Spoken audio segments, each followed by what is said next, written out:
One Punch Man is at its best when the humor, the action, and the animation all collide to create something epic. And although the second season hasn't been quite as strong as the first, the show has remained an enjoyable look at a guy who can beat anyone with a single punch. But that doesn't mean the show hasn't pushed boundaries. Today we've put together a list of instances when One Punch Man took things way too far. So let's get right into it, right now! If you're one of those people who looked at Thanos and thought, this guy's great, but I only wish his weird chin was even bigger, then boy do we have a surprise for you. Meet Ball-Chinned Kid, who by the looks of it was always picked last for school kickball. He's introduced in the very first episode of One Punch Man, and wow does he leave quite an impression with the giant, those balls he has dangling for all the world to see. He's the kid Saitama saves 3 years prior to the start of the series, in what was sure to be the most important Crabman versus Gonad-faced boy event you'll ever see. Saitama's actions here are what inspire a pre-bald Saitama to be a hero in the first place, while the major baller kid's grandpa is so inspired by Saitama's courage that he forms the Hero Association. So you could argue that this whole show rests on Ball-Chinned Kid's shoulders, which is something that we just can't take. You're telling me that One Punch Man is only possible because some kid with a chin capable of smuggling cantaloupes for fun happened to be in the right place at the right time? We just can't believe it. Thoughts after the first episode of One Punch Man? Hey, this show seems like a lot of fun. Not traumatizing at all. But after the second episode? Yeah, hello doctor? We need therapy ASAP.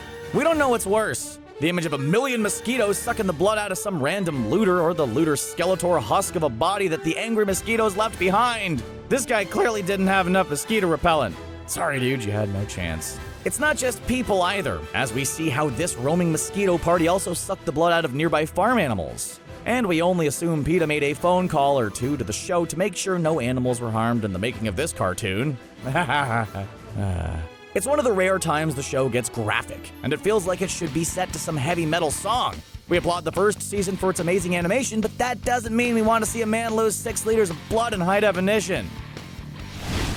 Saitama is our hero, the one we're supposed to be rooting for. We adore him, and we're quick to buy all types of Saitama-related merchandise like action figures, backpacks, keychains, and of course, bright yellow jumpsuits. His design is either inspiring and heroic, or makes him look like a lovable doofus. Except for that one time! You know what instance we're referring to. It's the time when One Punch Man turns into a horror anime and Saitama quickly vaults ahead of Michael Myers, Freddy Krueger, and Jason Voorhees as the world's scariest horror icon. When the House of Evolution sends its lackeys in the direction of Genos and Saitama, it doesn't take a rocket scientist to guess what happens next. Saitama obliterates those threats and makes it rain Beast King guts, but when Ground Dragon sees how easily Saitama kills the Beast King, the mole creature wises up and quickly burrows underground to escape the carnage. But Saitama's bloodlust isn't done. Just when Ground Dragon thinks he's safe, Saitama, in classic horror movie fashion, suddenly appears underground next to Ground Dragon with a face that'll haunt all of our nightmares forever. Are we sure Saitama's a hero? Or is he the scariest being in the entire universe? You decide. And the award for most pointless character in anime goes to Speed of Sound Sonic. Besides having a name that makes our poor script writers bang their heads against the keyboard whenever they have to type it out, this character's continued presence in the anime is more baffling with every appearance. For some reason, One Punch Man keeps giving Speed of Sound Sonic screen time, when really all we want is for Saitama to one-punch this overly cocky character into oblivion. And look, we get it. If we were flying around and accidentally landed crotch first onto some strange-looking bald man's fist, we might want to vow vengeance as well. But knowing that Sonic is never, ever going to beat Saitama, it makes his silly vendetta against him a complete time waster. And it's not like his other matchups fare any better for him. He couldn't beat the Deep Sea King, and he couldn't even beat Genos, so what good is this super fast Naruto ninja knockoff anyway? The show goes way too far in thinking we care about what happens to Sonic, but there are about 1,000 other more interesting characters that deserve a bigger spotlight. So what are we doing spending time with this chump? Next. We all know Saitama's basically a god. Like, he's so powerful that we're pretty sure if he sneezed too hard in someone's general direction, it would rearrange all their inner organs and make their brains spontaneously combust. But Saitama has never crossed any lines with his godlike abilities, until he meets the kelp creature Kombu Infinity.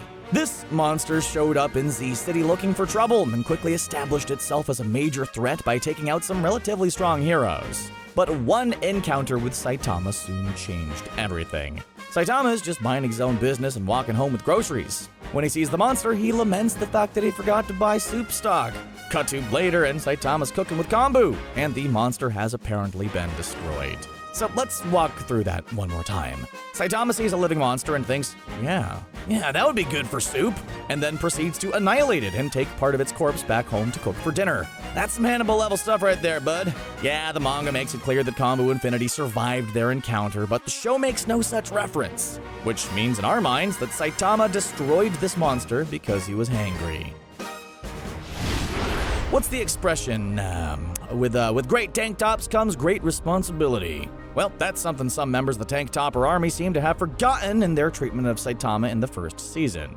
Clearly, being bestowed a revered tank top is a big deal. It's basically the superhero equivalent of winning a Nobel Peace Prize. Those tank tops are a symbol of strength and pride. Plus, they make for great fashion wear if you want to go to the beach. After Saitama completely destroys the meteor that threatens Z City, is he throwing a parade? No, he's harassed by Tank Top Tiger and Tank Top Black Hole, who believe that Saitama stole credit for destroying the meteor and proceed to rally a crowd against him. But even when Saitama unsurprisingly overpowers the tank toppers and yells at the angry mob that he's a hero because he wants to be, not for any sort of appreciation, doesn't change the fact that Saitama deserves some better treatment for his actions. Maybe next time he should just let the meteor destroy everything. That would at least shut the tank toppers up. Alright, here's a serious question. Could Moomin Rider's Justice Crash be perhaps the only move in the entire universe capable of beating Saitama? We haven't seen it used against him, so we can't rule out the possibility. We all know Moomin Rider is the true most powerful hero in the world. It's not even a debate. His exact power levels are unknown as long as you don't believe the obviously biased and intimidated Hero Association who gave this godlike being a measly 41 total rating. Did Moomin Rider simply throw the tests to not reveal his true strength? That sounds more likely, as he likes to operate under the radar, beating up criminals and destroying monsters with his indestructible bicycle he probably got on sale at Walmart. So, how did the Deep Sea King manage to beat the snot out of Moomin Rider? It makes absolutely no sense to the show's already established backstory of being the closest thing to a god this show has. Unless maybe Moomin Rider had a greater plan. He allowed himself to simply appear like his bones turned to dust to allow Saitama to deliver the killing blow in order to keep his true power hidden from all of the onlookers. Yeah, let's go with that. Although it completely fits with the dark humor of the show's first season, it's still disappointing to discover that the famed psychic Madame Shibibawa died choking on a cough pill while trying to stop a coughing fit. Madame Shibibawa was practically the most useful person in the whole show, able to predict monster attacks and natural disasters. She only predicted a handful of them, but her accuracy rate was 100%, so it's hard to argue with her results. Even though she looked like one of the zombies from Scooby-Doo on Zombie Island, this old woman deserved a much stronger send-off. She couldn't even leave clear instructions as she died, which is frankly just a little rude. While predicting the future for the next half year, the fortune teller foresaw the absolute greatest catastrophe of the era, and that the entire Earth is in danger. That's when she started coughing and reaching for those lethal cough drops. As she choked, she could only write out the incredibly cryptic message, "The Earth is in trouble," and then perished. Of course, this sends the Hero Association into a tizzy as they try to figure out the threat and stop it before everything is destroyed, but it's just not much to go on. In One Punch Man, we're used to the idea of collateral damage. We've seen a whole range of tiger, demon, and dragon level threats cause a bunch of devastating destruction to cities. Heck, in the first episode, we saw a man inject himself with a ridiculous amount of steroids and start making craters where buildings used to be. But all the mass damage we saw pales in comparison to the destruction of a city. 1 minute, millions of everyday citizens are minding their own business, doing whatever it is they do in this world for fun, and then before they know it, they're vaporized in an instant. The real kicker here is that all the supposed strongest heroes are in the city, but they're the only ones protected because they're sitting cozily in their practically indestructible headquarters. Let's say that again. Over 99.8% of the city is destroyed, and millions die. But the only ones unaffected are the heroes sworn to protect them, just because their expensive building is better than the rest of the city. Seems kind of unfair, huh? And the hits keep coming. Afterwards, Metal Knight rebuilds the city by making it just a bigger Hero Association building while everything else is a wasteland. How dare they? When One Punch Man introduced the Council of S-Class heroes, one of the most interesting people had to be the rank 7 hero king. He was this hulking mass of muscles and intimidation. He looked like he'd eat rusty nails for breakfast and tacks for snacks. He looked like a boulder that gained sentience and decided to hit the gym. It's no wonder why his nickname was the strongest human alive. And he quickly gained quite the fan following. Men wanted to be him. Women also wanted to be him. And mutant monsters wanted to fight him all the time. Hey, if you call yourself king, be prepared to defend that crown. But our minds were blown when the truth finally came out. One day, a massive robot named G4 stepped up to take on the world's supposed strongest person. And what does the king do? He quietly flees in terror so he can go play video games. Yeah, that's right. We soon discovered that King is just some random otaku who was given credit for all the good work Saitama did and quickly ascended the ranks. This just goes to show that you should never meet your heroes. They'll just wind up disappointing you. Oh god. There are a few big rules in life. 1. Never cook bacon with your shirt off. 2. Don't eat yellow snow. And 3. Never steal another person's PSP. While we have no proof that Saitama would break rules 1 and 2, we caught him red-handed when it comes to the very important rule number 3. In the second episode of the second season, Saitama befriended King, even though King has been lying about his strength and taking credit for all of Saitama's work.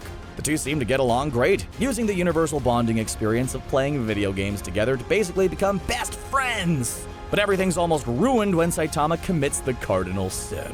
Not only does he steal King's PSP without asking, he accidentally erased all of King's saved data. Now, anyone who's ever spent countless late-night hours toiling away at a video game knows that accidentally deleting all your hard work is heart attack-inducing. There's no worse feeling than carelessly clicking yes to overwrite existing data. And even though King was a liar and a coward about his abilities, no one deserves that.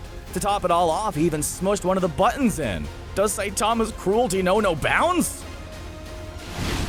Yes, we get it, One Punch Man. Moomin Rider practically oozes justice out of every orifice. He can't make any decisions without consulting his inner justice fairy to make sure he stays on the straight and narrow. But come on, dude, read the room when it comes to stopping incredibly dangerous individuals like Garo. The second season has set up Garo, a human monster and white-haired Ace Ventura wannabe, as one of its big bads. The villains made it his mission to track down the strongest heroes and fight them.